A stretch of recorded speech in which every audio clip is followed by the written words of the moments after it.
வணக்கம். இன்றைக்கி நம்ம என்ன பார்க்க போகிறோம்னா, வக்ர சனி பலன்கள். இது வந்து பெயர்ச்சி இல்லை, நோட் பண்ணிக்கோங்க. இது வந்து ஒரு பெயர்ச்சி இல்லை. என்னென்னா வக்ர சனி பலன்கள். சனி வந்து வக்ரமாகும் 4.5 மாதத்துக்கு. சனி வந்து வக்ரம்னாவே சனி வந்து 4.5 மாதத்துக்கு வக்ரமாகும். அப்போ 2024 சனி வந்து வக்ரம் ஆகிறப்படி எப்போலேருந்து எப்போ வரைக்கும்னா 29ஆம் தேதி ஜூன்லேருந்து 15ஆம் தேதி நவம்பர் வரைக்கும் 2024 சனி வக்ரம் அப்படி. அதாவது 4.5 மாதம், July, August, September, October, November பாதி வரைக்குமா? அப்போ 4.5 மாதமாக வர அப்படியா? சரி, வக்ரம்னா என்ன? வக்ரம்னா ஒரு கிரகம் வந்து பின்னோக்கி செல்கிற மாதிரி இருக்கும், ஆனால் பின்னாடி வராது. ஒரு குறிப்பிட்ட டிகிரியில் வந்து ஒரு கிரகத்தை பார்க்குறப்போ, ஒரு சயின்டிஃபிக்காக பார்க்குறப்போ, கிரகம் வந்து நகர ஒரு ஆங்கிள் ஒரு ஆங்கிள்லேருந்து பார்த்தா பின்னோக்கி செல்கிற மாதிரி தெரியும். ஆனால் அது வந்து பின்னோக்கி செல்லாது. மூமெண்ட் மட்டும்தான் ஸ்லோ ஆகும். நம்மளுக்கு வந்து அது பின்னோக்கி வர மாதிரி தெரியும். ஒரு ஆங்கிள்லேருந்து பார்த்தா நகர மூவ் ஆகிறது ஸ்லோ ஆகிறப்போ அது பின்னோக்கி வர மாதிரி தெரியும். பட் அது அப்படி இல்லை, அது வந்து ஸ்லோ ஆகுது. அதுதான் வந்து சனி வக்ரம் அப்படின்னு சொல்கிறாங்க. ஓகேவா? சனிங்கிறது யார்? ஒரு அசுப கிரகம். அப்போது யாருக்கெல்லாம் சனி வந்து நன்மையை செய்வார்? இதுதான பெரும்பாலான கேள்வி. சனின்னா எல்லாம் பயப்படுறீங்கள்ல. என்னென்னா உங்கள் ராசிக்கோ லக்னத்துக்கோ 1, 4, 7, 10 ஆகிய அசுப வீட்டுக்கு சனி அதிபதியாக வரப்போ, அதாவது உங்கள் ராசியோ லக்னத்துக்கோ 1, 4, 7, 10க்கு வந்து அவர் வந்து அந்த வீட்டுக்கு அதிபதியாக வரப்போ அவர் பலன்களை அற்புதமாக செய்வார். அப்படிங்கிறது ஒரு பொதுவான பலன்.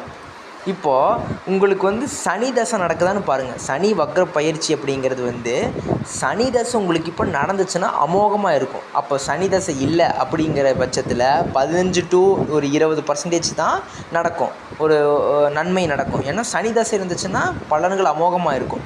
அட்லீஸ்ட் அதுவும் இல்லைன்னா சனி புத்தி தசை தான் இல்லைன்னா சனி புத்தியாச்சும் நடக்குதான்னு பாருங்கள். அப்போது அந்த புத்தி ஓரளவுக்கு ஒரு நன்மையை செய்யும். ஓகேவா? சரி, சனி சுய ஜாதகத்தில் நல்லா பிளேஸ் ஆகியிருந்துச்சுன்னா, உங்கள் ஜாதகத்தில் நல்ல இடத்துல இருந்துச்சுன்னா, உங்களோட அந்த ஜாதகரோட விதியை வந்து கெடுக்க மாட்டாப்படி. அந்த ஜாதகர் வந்து எப்படியோ பொழைச்சிக்குவா அப்படி. அதுக்கு பதிலாக சனி வந்து கெட்டு போயிட்டாருன்னா, எப்படி கெட்டு போகிறதுனா, ஒரு அசுப வீட்டில்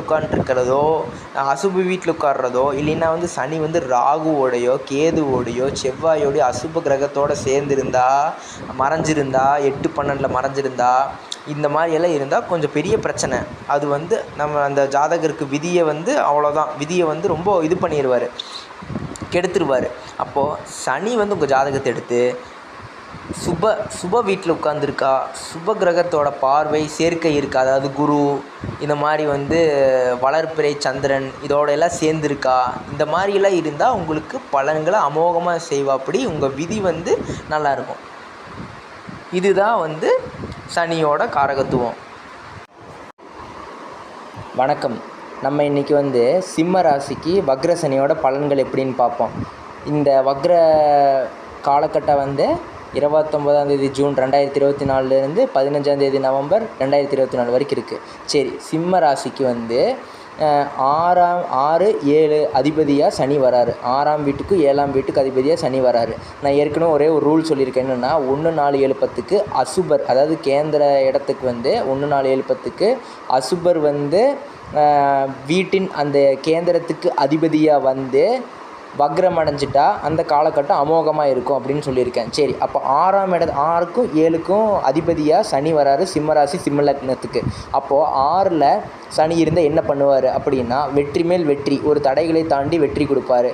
அதுக்கடுத்து வந்து ஒரு மன உறுதி, ஒரு கான்ஃபிடென்ட் கொடுப்பாரு 6ஆம் இடத்துல இருந்தால். சரி, இப்போ 7ஆம் இடத்துல வக்ரமாக இருக்கார்ல்லவா, இது என்ன கொடுக்கும் அப்படின்னு பார்க்கலாம். பட் அதுக்கு முன்னாடி நம்ம பார்த்துட்டோம்னா, ராகு, கேது, குரு இதோட பொசிஷன், இதோட பெயர்ச்சி எதுவுமே உங்களுக்கு இப்போ சாதகமாக இல்லை. இந்த 3 கிரகமான வருடக்கோள்கள் வந்து உங்களுக்கு சாதகமாக இல்லை. ராகு, கேது, குரு இதெல்லாமே வந்து சிம்ம ராசிக்கு சிம்ம லக்னத்துக்கு எதுவுமே வந்து ஒரு சாதகமான இல்லாமல் சாதகமற்ற பலன்களையே தந்துட்டுருக்குன்னே சொல்லலாம். அப்படி தான் சொல்லணும். ஓகேவா? அப்போது சனி வந்து வக்ரமான காலகட்டத்தில் என்ன நடக்கும் அப்படின்னு பார்த்துட்டா, 7ல் சனி வக்ரமாகுதுல்ல, அப்போ வந்து என்னென்னா பிஸ்னஸ் பார்ட்னர்ஷிப் சேஞ்ச் ஆகும். அதனால் ஒரு நல்ல ஒரு சக்ஸஸ் ஆவீங்க. அதே மாதிரி ஒரு கான்ஃபிடென்ட்டான ஒரு டிசிஷன் எடுத்து அதில் ஜெயிப்பீங்க. இப்போ 7ஆம் அதிபதி வக்ரமானா என்ன நடக்கும் அப்படின்னா, திடீர்னு ஒரு திருப்பம் வரும். அந்த திருப்பம் அது வந்து உங்களுக்கு நல்ல பலன்களையே செய்யும். ஒரு நல்ல மாற்றத்தை எதிர்பார்க்கலாம். இது வந்து நல்ல அற்புதமான நேரம் இல்லைன்னா காலகட்டம் அப்படின்னு சொல்லலாம். அப்புறம் எல்லா தடைகளும் நீங்கும். நோய் வந்து சரியாகும். இது வரைக்கும் பட்ட அவமானம், கெட்ட பேர் இதெல்லாமே வந்து சரியாயிரும். முன்னாடி எதை ட்ரை பண்ணாலும் தொட்டது எதுவுமே விளங்க மாட்டேங்குது, எல்லாம் தொட்டதெல்லாம் தோல்வி அப்படின்னா, இனிமேல் அதெல்லாம் மாறும். சனி வந்து வக்ரமாகற அப்படி இல்லை 7ஆம் இடத்துல. அதனால் உங்களுக்கு வந்து அமோகமான பலன்களே செய்வார். இது வரைக்கும் இருக்கிற லாஸு, இந்த வலி, வருத்தம் இதெல்லாமே வந்து சனி வக்ர காலகட்டத்தில் நீங்களே வந்து சரி செய்வீங்க. சரி, அடுத்து கேரியர், ஜாப். இப்போ ஏதோ ஒரு கம்பெனியில் ஒர்க் பண்ணிட்டுருக்கிறீங்க, இல்லை நான் பிஸ்னஸ் பண்ணுறேன் அப்படின்னா, இது வரைக்கும் கொஞ்சம் லாஸ்ட்டில் ஒரு டல்லாக போயிட்டுருக்கிறது எல்லாமே வந்து ஒன் பை ஒன்னாக ஸ்டெப் பை ஸ்டெப்பாக நெக்ஸ்ட்டு ஒரு ஸ்டெப்புக்கு போவீங்க. நெக்ஸ்ட் லெவலுக்கு போகக்கூடிய காலகட்டம் இந்த காலகட்டம்னே சொல்லலாம். இப்போ ஒரு 4.5 மாதம் 29 ஜூன் 2024 15 ஜூன் 2024 வரைக்கும். இப்போ அடுத்து ரிலேஷன்ஷிப்குள்ளே வரலாம். அப்போ ரிலேஷன்ஷிப்குள்ளே வந்துட்டோம்னா, ரிலேஷன்ஷிப்பில் இதுக்கு முன்னாடி நிறையா ப்ராப்ளம், எப்போ பார்த்தாலும் சண்டை. இப்போ அது எல்லாமே வந்து சரியாகக்கூடிய காலகட்டம் அப்படின்னே சொல்லலாம். அதுக்கடுத்து குடும்பத்தில் ஒரே ஒரு பிரச்சனை, எப்போ பார்த்தாலும் பிரச்சனை. அதுவும் அதே மாதிரியே குடும்பத்தில் வந்து நீங்களே பேசி ஒரு முடிவுக்கு வந்துடுவீங்க, ஒரு சமாதானமாக போயிடுவீங்க. அதனால் வந்து குடும்பத்துலேயும் ஒற்றுமை உண்டாகும், சுப நிகழ்ச்சிகள் ஏற்படும். அடுத்து ஹெல்த் இஷ்யூஸ்ன்னு பார்த்துக்கிட்டா, இது வரைக்கும் முன்னாடி வந்து ப்ராப்ளம்ஸ் ஏதோ ஒரு ஹெல்த் இஷ்யூஸ் வந்துக்கிட்டே இருக்கும். அதெல்லாமே வந்து சரியாகிற காலகட்டம் இதுன்னே சொல்லலாம். இப்போது ராகு கேதுவால் எந்த ஒரு பெனிஃபிட்டும் இல்லை, எந்த ஒரு சாதகமான பலன் இல்லாமல் பாதகமான பலன் தான் இருக்குது. குரு வந்து 10ஆம் இடத்துல இருக்கிறாரு. எப்படின்னா 10ஆம் இடத்துல குரு வந்து உங்கள் அதாவது உங்கள் சிம்மராசிக்கு வந்து 10ஆம் இடத்துல இருக்கிறாருல்ல, அது வந்து ஒரு ஸ்டெபிலிட்டி இல்லாமல், ஒரு திருப்தி இல்லாமல் உங்களுக்கு ஒரு மைண்ட் செட் அப்படி இருக்குது. பட் ஆனால் வக்ரசனி காலகட்டம் வந்து அற்புதமான பலன்களையே சிம்மராசிக்கு தரும். ஆக்சுவலாக சிம்மராசிக்கு ஒரே ஒரு கட்டத்தை சொல்லப்போனால் எல்லா தடைகளையும் தாண்டி நீங்கள் சாதிப்பீர்கள். நன்றி. All the best.